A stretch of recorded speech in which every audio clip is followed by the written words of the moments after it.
All right, we continue today with the daily readings from the Life of Christ by John MacArthur. John's writing for December 30th. Perils of the Dragnet, Part 2, Part 1 being yesterday, of course.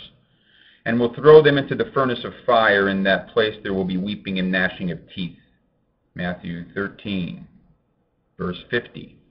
Continuing from yesterday, we can learn several more biblical truths about hell, the Dragnet's ultimate peril.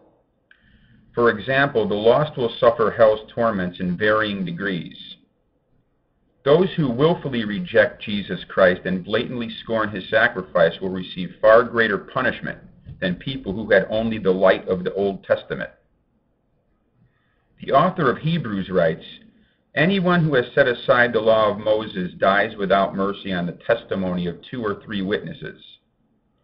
How much severer punishment do you think he will deserve who has trampled underfoot the Son of God and has regarded as unclean the blood of the covenant by which he was sanctified and has insulted the Spirit of grace?" Hebrews 10, verse 28 and 29, Matthew 11, verse 22 and 23. Concerning the slaves who waited for their master's return, Christ's parable states that slave who knew his master's will and did not get ready or act in accord with it will receive many lashes. But the one who did not know it and committed deeds worthy of a flogging will receive but few. Luke 12, verse 47 and 48.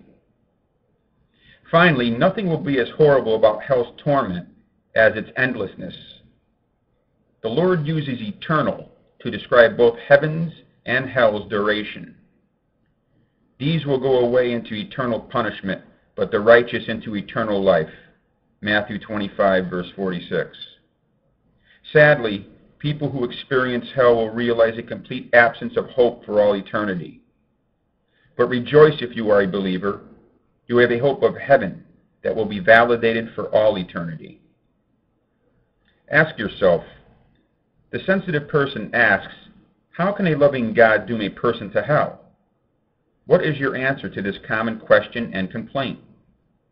How is justice involved? Why would some be spared? Know how to respond to this type of opinion ahead of time.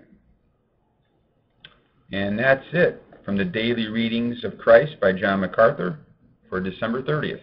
God bless.